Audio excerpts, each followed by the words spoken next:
Hello student, आज हम carbohydrate के लेक्चर 5 हो चुके हैं और 5 लेक्चर में कार्बोहाइड्रेट का डिफिनेशन और कार्बोहाइड्रेट की classification on the basis of hydrolysis मतलब भौतिक और रासायनिक गुणों के आधार पर की जा चुकी है। तो अब कार्बोहाइड्रेट का जो भौतिक गुणों के आधार पर मोनोसेकेराइड, डाइसेकेराइड, पॉलीसेकेराइड उस पर था on the basis of hydrolysis. उस पर आज हम जो मोनोसेकेराइड, डाइसेकेराइड उसको एकदम डिटेलिंग समझेंगे, एकदम डिटेल समझेंगे और उसके कुछ स्ट्रक्चर जैसे मोनोसेकेराइड के स्ट्रक्चर हुए और उसके नॉर्मल स्ट्रक्चर जैसे ग्लूकोज, फ्रक्टोज, राइबोज, एर्बिनोज, लैक्टोज, ये सब के स्ट्रक्चर इजी वे में एकदम समझेंगे। और ये लेक्चर बहुत ही इम्पॉर्टेंट होने वाला है। क्यों? क्योंकि इसमें स्ट्रक्चर बहुत ही इजीस्ट, जैसे बहुत इजी, वेरी इजी उसमें देखेंगे। क्योंकि इसमें बहुत से कंफ्यूजन रहता है कि ग्लूकोज में OH किधर रहेगा, राइबोज में OH किधर रहेगा, एर्बिनोज में OH किधर रहेगा।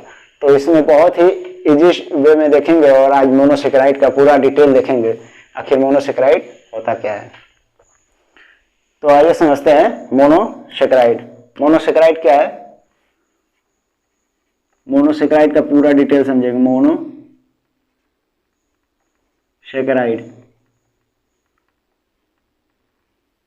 मोनोसेकेराइड के दूसरे लेक्चर में डिफिनेशन हो चुका है और इसमें इसका क्लासिफिकेशन पूरा डिटेल समझेंगे। मोनोसेकेराइड को सिंपल शुगर कहते हैं। क्या बोलते हैं? Simple sugar. देखने में तो आसान है, लग रहा है सिंपल शुगर है, लेकिन कॉम्पिटिटिव एग्जाम में पूछ सकता है या 12th के बहुविकल्पी क्वेश्चन भी बनाया जा सकता है। बोलेगा, क्वेश्चन बनेगा यहाँ से सिंपल शुगर है, ग्लूकोज देगा, ग्लूकोज, लैक्टोज, सेलुलोज और स्टार्च। तो सिंपल शुगर के लिए देखेंगे उसमें कौन सा सेकेराइड है, तो देखेंगे मोनोसेकेराइड। और जो मोनोसेकेराइड रहेगा जैसे ग्लूकोज हुआ, एर्बिनोज हुआ, राइबोज हुआ, गैलेक्टोज हुआ, उसे बोलेंगे सिंपल शुगर। मोनोसेकेराइड को नॉर्मल क्या बोलते हैं? Simple sugar. तो यहाँ से कॉम्पिटिटिव एग्जाम में क्वेश्चन बन सकता है, ठीक। और अगला क्लासिफिकेशन इसका क्या है? मोनोसेकेराइड सिंपल शुगर क्यों कहते हैं? आखिर इसे सिंपल शुगर क्यों कहते हैं? तो कारण जान लेते हैं। कारण, क्योंकि इनके जल अपघटन के पश्चात, इनके जल अपघटन के पश्चात, जल अपघटन के पश्चात कार्बोहाइड्रेट के, जल अपघटन के पश्चात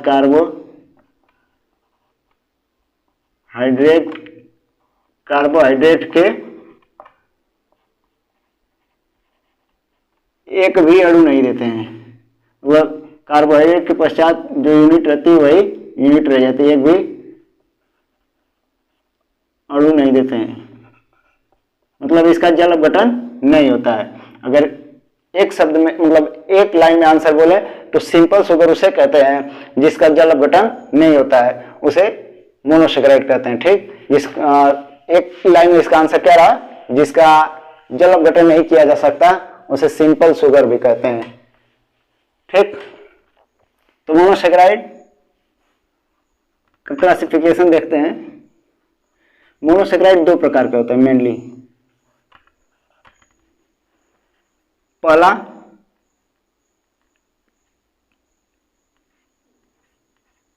एल्डोज, पहला एल्डोज और दूसरा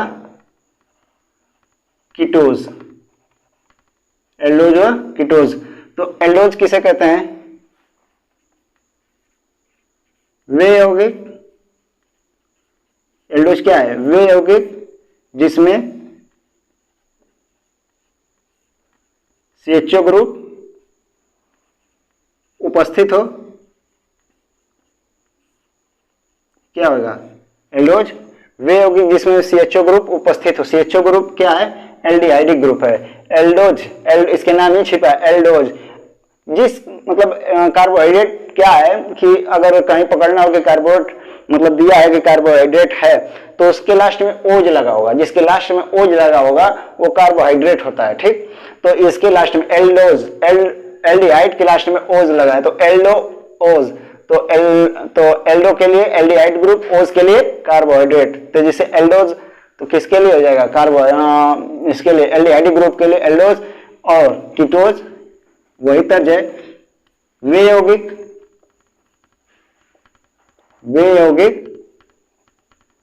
जिसमें कीटोनिक ग्रुप हो,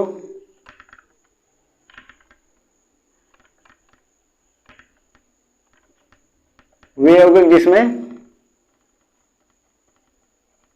कीटोन ग्रुप हो क्या कहलाएगा, कीटोज कहलाएगा। क्या कहलाएगा, कीटोज। वे यौगिक जिसमें कीटोनिक ग्रुप हो क्या कहलाएगा, कीटोज। तो इसके एग्जांपल देख लेते हैं। एल्डोज, तो सबसे छोटी एल्डोज, मोनोसेकेराइड की सबसे छोटी एल्डोज क्या आता है, CHO। सबसे छोटी एल्डोज कंपटीशन के लिए बहुत ही इंपॉर्टेंट है। क्या है, बहुत ही इंपॉर्टेंट है। इसका नाम हो जाएगा ग्लिसरॉल्डिहाइड। और अंदर की बात करें तो इसका नाम हो जाएगा D+ ग्लिसरॉल्डिहाइड। D+ glyceraldehyde. इस सबसे छोटी कंपटीशन में पूछेगा कि सबसे छोटी क्या एल्डोज है या सबसे छोटी मोनोसेकेराइड का एग्जांपल है, तो इसे बोलेंगे टेट्रोज। नाम है इसका टेट्रोज। सबसे छोटी एल्डोज ग्रुप क्या है, टेट्रोज नहीं, ट्राइओज। क्या होगा, ट्राइओज। ट्राई का मतलब क्या होगा, 3 बार, ओज का मतलब कार्बोहाइड्रेट वाली ग्रुप। तो ट्राइओज 1 2 3, 3 कार्बन वाली ट्राइओज। तो इसका नाम सब ग्लिसरॉल्डिहाइड। तो कंपटीशन में क्या पूछेगा कि सबसे छोटी मोनोसेकेराइड का एग्जांपल क्या है। तो कंपटीशन में यही पूछेगा कि सबसे छोटी मोनोसेकेराइड क्या है, तो क्या बोलेंगे, ग्लिसरॉल्डिहाइड। और D+, डी का क्या मतलब हुआ जी, डी का मतलब किसी भी कार्बोहाइड्रेट के लास्ट वाला कायरल कार्बन जो है उसकी OH अगर राइट साइड हो तो उसे D आइसोमर बोलेंगे, और यही OH लेफ्ट साइड हो तो उसे L आइसोमर कहेंगे। इसमें एक और बात आई, कायरल कार्बन क्या है। कायरल कार्बन का मतलब वे कार्बन जिसके चारों तरफ, जिसके चारों बांड में अलग अलग ग्रुप जुड़े हो, क्या कहलाएगा, कायरल कार्बन। देखते हैं यहां पे ये कायरल नहीं है, क्यों, क्योंकि अपना ये अगर इसे खोलेंगे CHO को तो C double bond O। Chiral वही होता है जो अपने चारों बांड खुला रखता हो। यहाँ तो दोनों बांड एक ही साथ है तो खुला नहीं है, तो ये कायरल नहीं हो जाएगा। CHO, इस पे देखते हैं, इस पे एक और H रहेगा, ठीक। तो देखो एक एल्डिहाइड ग्रुप, एक एल्कोहलिक ग्रुप, पूरा ये एल्कोहलिक ग्रुप जिसे मेथिल अल्कोहल भी बोलेंगे, और एक छोटा वाला एल्कोहलिक और हाइड्रोजन। तो एक यही क्या हुआ, क्या हो जाएगा, ये कायरल कार्बन। कायरल कार्बन अगर कायरल कार्बन का OH जो ये है अगर राइट साइड हो तो इसे D+ ग्लिसरॉल्डिहाइड लिखेंगे। अगर ये लेफ्ट साइड हो तो इसे L+ ग्लिसरॉल्डिहाइड लिखा जाएगा। ओके, ये प्लस हम इसी तरह नहीं लिख सकते, कोई नहीं बता सकता है कि प्लस होगा कि माइनस होगा। लेकिन अगर D+ है तो अगला जो बनेगा D- बनेगा, क्योंकि ये लेबोरेटरी से अगर हम इसे जो ये प्लस है अगर प्रयोगशाला में जब हम निरीक्षण करते हैं तो यहां से इसका पता चलता है। तो इस वजह से कोई नहीं बता सकता नॉर्मली, लेकिन लिख सकते हैं, पूछ सकता है कि D+ ग्लिसरॉल्डिहाइड सबसे छोटी क्या है, मोनोसेकेराइड है। और इसमें सबसे छोटी मोनोसेकेराइड या इसका एग्जाम्पल क्या होगा, ट्राइकीटोज। उदाहरण क्या हो जाएगा, CH2 C double bond O, CH2OH। दूसरे स्थान पर क्या है, कीटोनिक ग्रुप है, तो लिखेंगे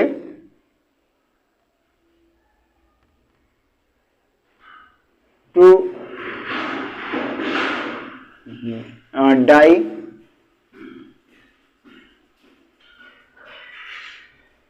मतलब ये दूसरा इसका IPSC में हम अपने से लिख लीजिएगा। इसका नाम हो जाएगा ट्राइओज। तो इसका एग्जांपल ये रहा ट्राइओज, तो ट्राइओज ये हो गया सबसे छोटी कीटोज ग्रुप ट्राइओज, तो इसमें ट्राई कीटोज लिख सकते हैं, ट्राइओज की जगह ट्राई कीटोज, ट्राई कीटोज सबसे छोटी aldehyde group ketonic group monosaccharide वाली ट्राई कीटोज, तो कीटोज वाली ट्राई कीटोज और एल्डोज वाली ग्लिसरॉल्डिहाइड सबसे छोटी। अगर पूछ दिया कि सबसे छोटी मोनोसेकेराइड का एग्जांपल होगा तो ग्लिसरॉल्डिहाइड। कंपटीशन के लिए रामबाण है, कई बार पूछ भी लिया है आईआईटी में, आप इसे अगर प्रीवियस ईयर पे क्वेश्चन उठा कर देखेंगे तो आईआईटी में पूछा हुआ है सबसे छोटी मोनोसेकेराइड ग्लिसरॉल्डिहाइड, सबसे छोटी मोनोसेकेराइड ग्लिसरॉल्डिहाइड। तो मोनोसेकेराइड की ये दो एग्जांपल और एग्जांपल देख लेते हैं आगे, अब इसे स्क्रीनशॉट ले लीजिए।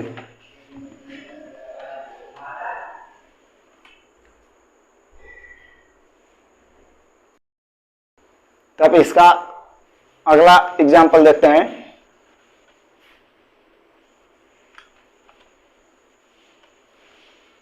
चौथा उदाहरण है मोनोसेकेराइड का किसमें, एल्डोज में।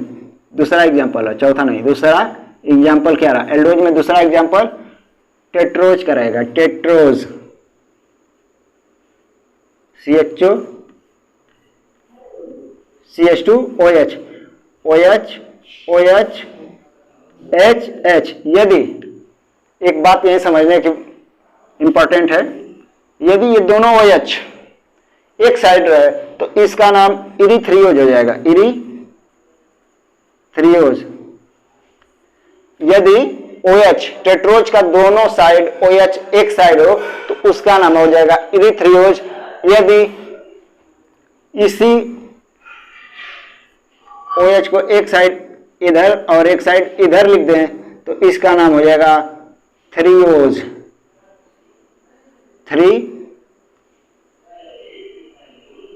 थ्रियोज, इसका नाम हो जाएगा थ्रियोज। अगर OH अलग अलग साइड हो तो उसका नाम थ्रियोज हो जाएगा। तो इसका नाम होगा टेट्रोज में अगर दोनों साइड, ये बीएससी के लिए इंपॉर्टेंट है, बीएससी में दिया हुआ है, 12th के लिए इंपॉर्टेंट नहीं है, 12th इतना डीप में नहीं जाएगा, तो ये बीएससी के लिए इंपॉर्टेंट है। बीएससी के किसी भी किताब में देखेंगे तो दिया है कि अगर दोनों साइड OH एक साइड रहा तो इरीथ्रियोज और दोनों अलग अलग साइड रहा OH तो थ्रियोज। इसका एग्जांपल रहा किसका, टेट्रोज का। और इसमें दूसरा एग्जांपल रहा CH2OH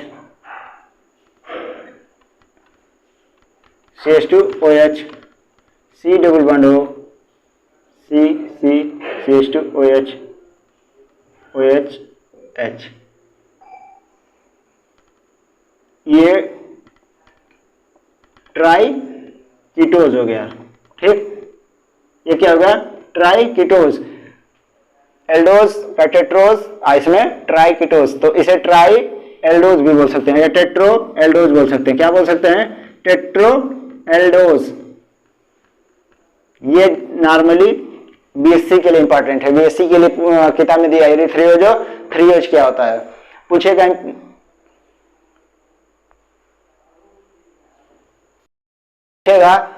इरीथ्रियोज और थ्रियोज क्या है, तो इरीथ्रियोज दोनों साइड एक साइड हो तो उसे इरीथ्रियोज और अलग अलग साइड हो तो उसे थ्रियोज। ये बीएससी के लिए इंपॉर्टेंट है, बीएससी का एग्जांपल है, बीएससी। और वो भी बीएससी में ही था जो सबसे मोनोसेकेराइड, सबसे पहली मोनोसेकेराइड क्या है तो ग्लिसरॉल्डिहाइड जो बताया, वो भी बीएससी के पोर्शन से इंपॉर्टेंट है, 12th के लिए भी इंपॉर्टेंट है, वो वाला 12th के लिए भी इंपॉर्टेंट है और कॉम्पिटिटिव एग्जाम के लिए इंपॉर्टेंट है। ये लेसन तो रामबाण है, कॉम्पिटिटिव एग्जाम के लिए ये लेसन रामबाण है, ओके। तो अगला देखते हैं, अगला एग्जांपल क्या होगा। इसमें ट्राई हो गया, इसमें ट्राई कीटोज, टेट्रो एल्डोज और इसमें ट्राई कीटोज नहीं, टेट्रो कीटोज, टेट्रो कीटोज गलती से लिखा गया था, ओके। टेट्रो कीटोज और टेट्रो एल्डोज ये इंपॉर्टेंट है दोनों और बीएससी किसमें, सेकेंड सेमेस्टर में टेट्रो एल्डोज, ओके। तो अगला एग्जांपल क्या रहा, और मोनोसेक्राइड डिटेलिंग एकदम डीप में पढ़ेंगे ताकि कहीं भी कॉम्पिटिटिव एग्जाम के पॉइंट ऑफ व्यू से, पहले क्या था कि 12th के बेस पे बस हम अपना सिलेबस खत्म करने के चक्कर में पड़ते थे, लेकिन मैं बता दूं कि जो बच्चे सिलेबस खत्म करने के पीछे पड़ते हैं उनको जानकारी नहीं, केवल वही रटाया सिलेबस मिल जाता है और उसी से बच्चे खुश रहते हैं। लेकिन अगर उन्हें कॉम्पिटिटिव के पॉइंट ऑफ व्यू से आगे जाना है तो कोर्स के चक्कर में ना पड़े, कम पढ़ें, ठोस पढ़ें, ताकि कहीं कंपटीशन में बैठे तो पूरा वो चीज दिमाग में बैठी रहे और कंपटीशन निकल सके। तो इसका एल्डोज क्या था, एल्डोज का चौथा एग्जांपल क्या रहा, इसे बोल सकते हैं एल्डोपेंटोज। एल्डोकीटोज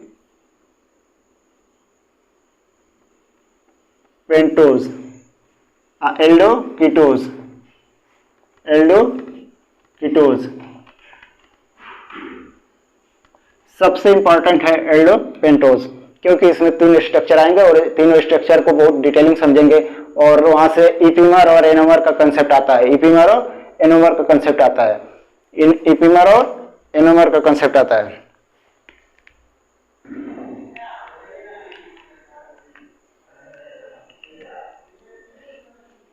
क्या आता है, तो एल्डोपेंटोज क्या होता है, एल्डोपेंटोज 3 होते हैं, एल्डोपेंटोज राइबोज, एर्बिनोज और जाइलोज। राइबोज, एर्बिनोज और जाइलोज क्या है, राइबोज, एर्बिनोज और जाइलोज क्या है, एल्डोपेंटोज है। तो एल्डोपेंटोज के लिए इसका स्ट्रक्चर क्या होगा, CHO, एल्डो का मतलब एल्डिहाइड ग्रुप, पेंटोज का मतलब 5 कार्बन। यहां से भी ध्यान रखें, इसके नाम ही में छिपा है कि इसका मतलब क्या है। तो इसमें लिखा है कि एल्डो मतलब एल्डिहाइड ग्रुप, पेंटोज मतलब 5 कार्बन वाली सीधी चेन। इसका आप मतलब समझ रहे हैं ना। ओके, रुक जाइए 1 सेकेंड, पहले नॉर्मल फॉर्म में दिखा देते हैं। CHO 1 2 हो गया, 3 4 5 CH2OH, ठीक। राइबोज,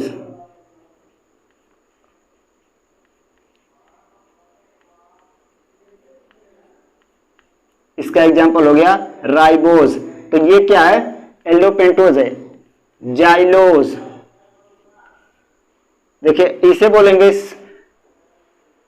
मतलब नॉर्मल फॉर्म बोलेंगे, जो ये ऐसे, इसे बोलेंगे फिशर प्रोजेक्शन।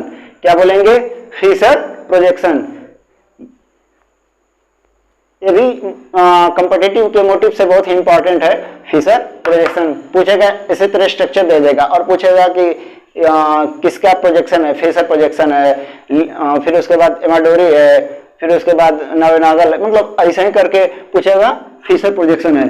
तो ये फिशर प्रोजेक्शन में सी जो है वो दिखाया नहीं जाता है, बस इसी तरह नॉर्मल स्ट्रक्चर खींच दिया जाता है, तो इसे फिशर प्रोजेक्शन कहते हैं। तो पहले नॉर्मल देख लेते हैं, जब स्ट्रक्चर्स खींचने सीखेंगे सेपरेट वीडियो में तो उसे फिशर प्रोजेक्शन द्वारा समझ जाएंगे। तो राइबोज हुआ, एर्बिनोज क्या है इसका, एर्बिनोज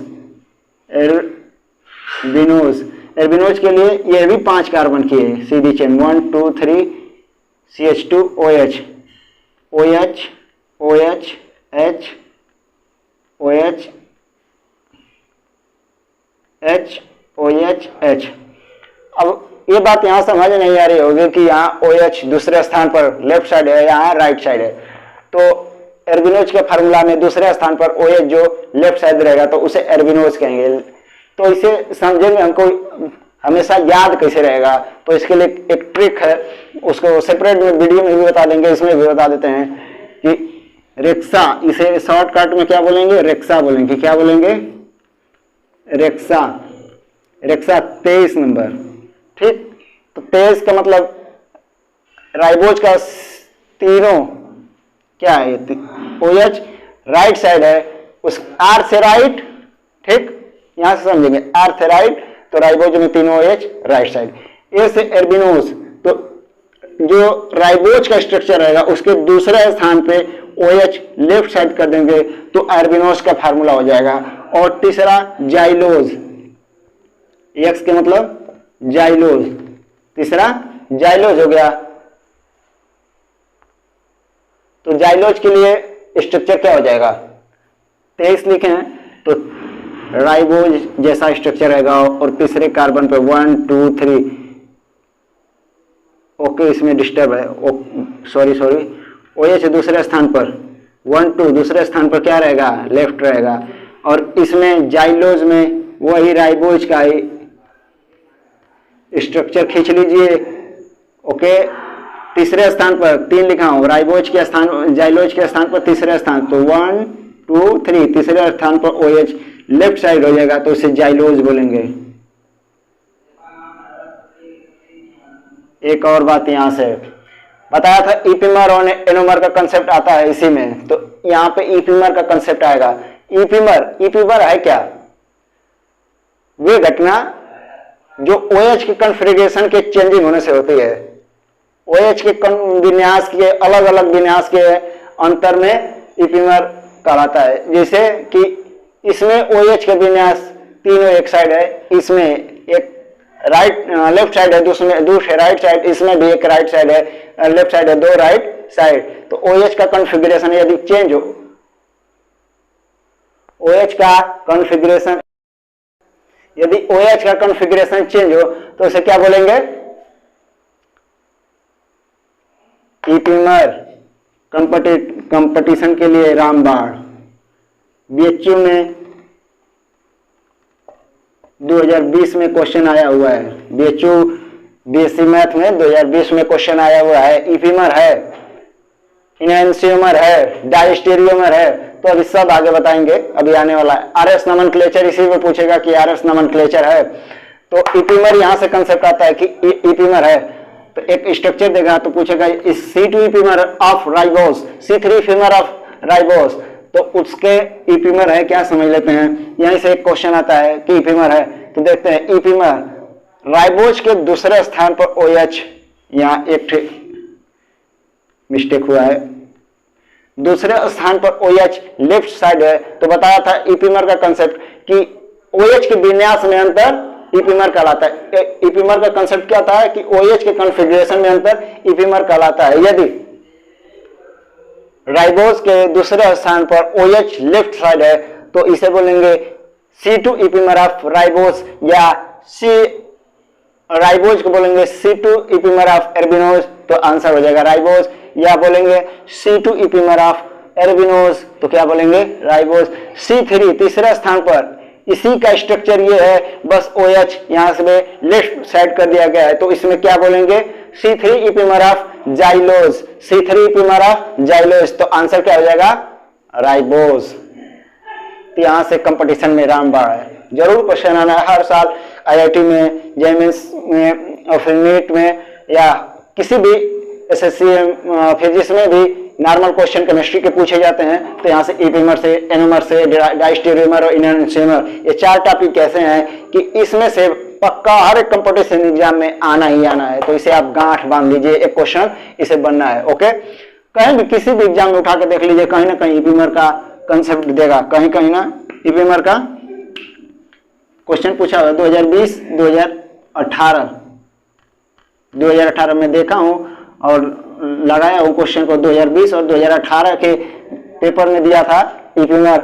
एक एग्जांपल देगा और पूछेगा C2 ईपीमर ऑफ राइबोज, तो क्या हो जाएगा, एर्बिनोज। पूछेगा C3 ईपीमर ऑफ जाइलोज, आपस में ईपीमर है क्योंकि OH के विन्यास में इसमें भी अंतर है, इसमें भी अंतर है, तो OH के विन्यास के अंतर को क्या बोलेंगे, ईपीमर। OH के विन्यास को क्या बोलेंगे, ईपीमर। और दूसरा एल्डोकीटोज, तो इसे ये इंपॉर्टेंट, उतना इंपॉर्टेंट नहीं है जितना ये था। CH2OH दूसरे स्थान पर बस C डबल बॉन्ड हो जाएगा, CH2OH, OH भर दीजिए, ओके। तो एल्डोकीटोज हो गया। अगला इसका एग्जांपल क्या रहा, दी बेस्ट, सबसे बढ़िया एग्जांपल अगला आ रहा है, एल्डो पेंटोज के जगह हेक्सोज, एल्डो हेक्सोज। यहां से जितना मोनोसेक्राइड के डीप में आज पढ़े हैं, क्वेश्चन तो जरूर बनता है। और बीएससी में पूछेगा, अभी बता देता हूँ इस बार बीएससी में क्या पूछने वाला है सेकंड सेमेस्टर में केमिस्ट्री के। ये सब हमारे गुरुदेव का आशीर्वाद है। क्या है? हमारे गुरुदेव का आशीर्वाद है हम पर कि इतना डिटेल में आपको पढ़ा रहा हूँ और अपने भी पढ़ाई कर पा रहा हूँ। ये मेरे गुरुदेव का आशीर्वाद है, जिसके बलबूत पे मैं इस केमिस्ट्री के लिए यहाँ खड़ा हूँ पढ़ाने के लिए। ओके, तो एल्डो हेक्सोज। अगला क्या देखेंगे? एल्डो हेक्सोज, मोनोसेक्राइड का एल्डो हेक्सोज। अगला एग्जांपल क्या रहा? Aldo hexose, aldo hexose. अगला एग्जांपल क्या रहा? Aldo hexose. क्या? Aldo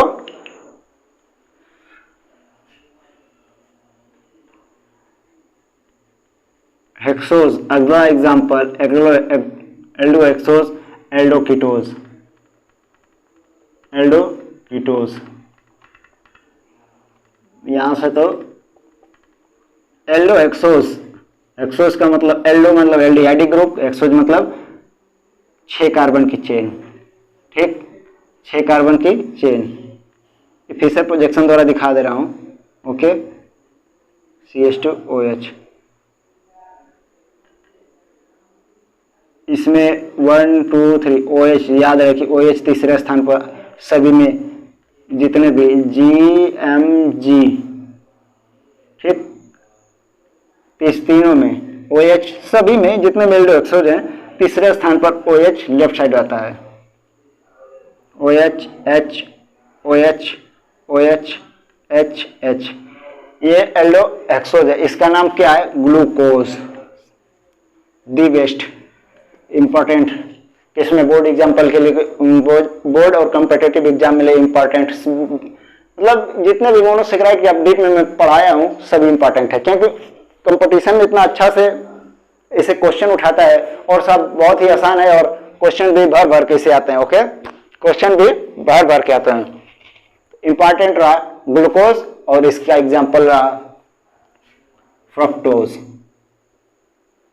CH2OH, C double bond O, CH2OH, 1 2 3 4 5 6 carbon रहा, aldo aldehyde ketose, aldo hexose. ठीक है, एल्डो हेक्सोज के लिए 6 कार्बन, इसमें एल्डो कीटोज के लिए बस इसमें कीटोनिक ग्रुप और इसमें एल्डिहाइडिक ग्रुप। ठीक, तो कितने एग्जाम क्या रहा? इसमें 1 2 तीसरा स्थान पर बताया था OH, left side H OH OH H H। ठीक, तो इसका नाम क्या रहा? 1 2 3 4 5 6 कार्बन। ठीक, इसका नाम रहा फ्रक्टोज। यहां से क्वेश्चन बनेगा सबसे मीठी शर्करा है। क्या क्वेश्चन बनेगा?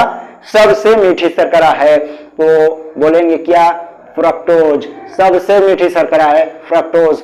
और ग्लूकोज में एल्डो हेक्सोज का एग्जांपल रहा। यहां से कहां से क्वेश्चन बनेगा कि ग्लूकोज के कितने ऑप्टिकल आइसोमर बने जा सकते हैं या बनाए जा सकते हैं? ग्लूकोज के कितने ऑप्टिकल आइसोमर बनाए जा सकते हैं? तो यह डिपेंड करता है कायरल कार्बन पे।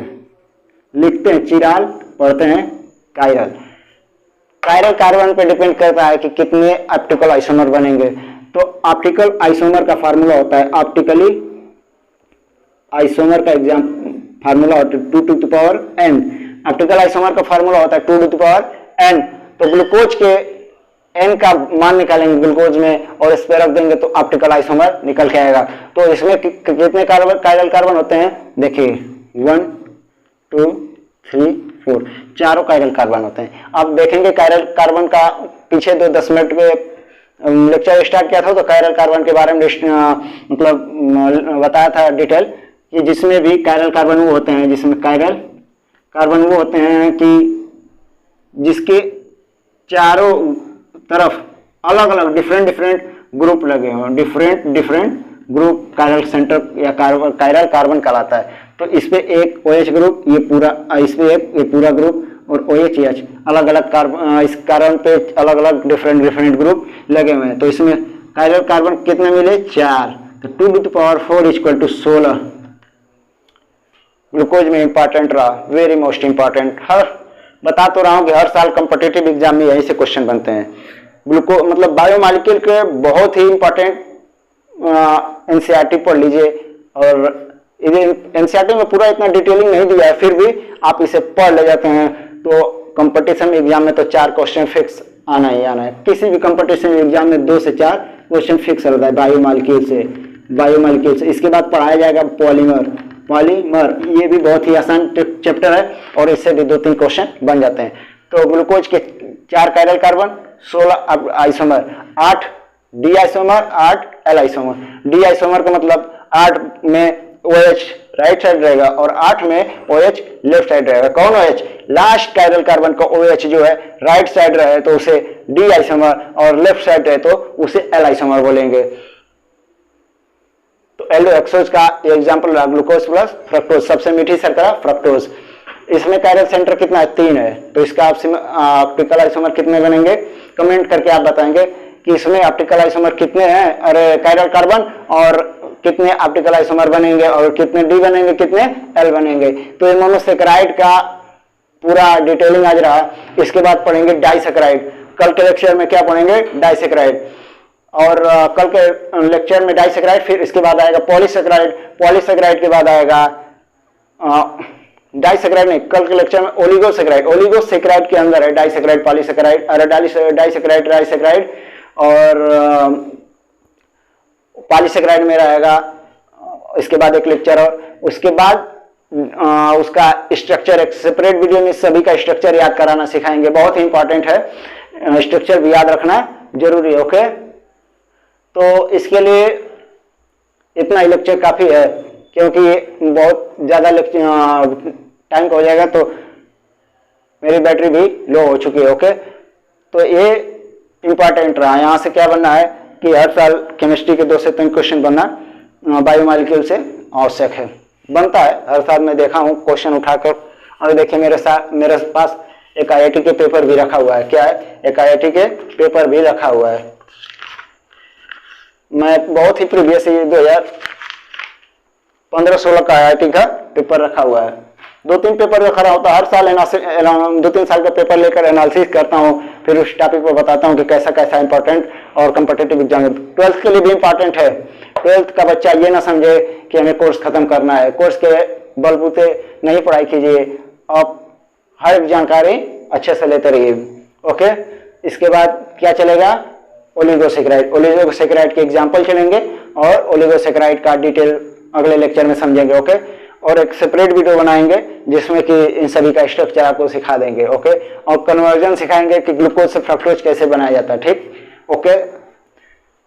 और जो भी एक और बात, जो भी हमारे वीडियो में अगर कमी आपको समझ में आए तो जरूर कमेंट कीजिए। अगर कहीं गलती हो, मिस्टेक हो, तो आप हमें बताएं कि मैं इसको सुधार सकूं, ताकि अगला बच्चा कोई लेक्चर देखे तो उसको वो कंपटीशन में गलत ना करके आए। जो भी कमी मिले जरूर बताइएगा। ओके, थैंक्स, धन्यवाद।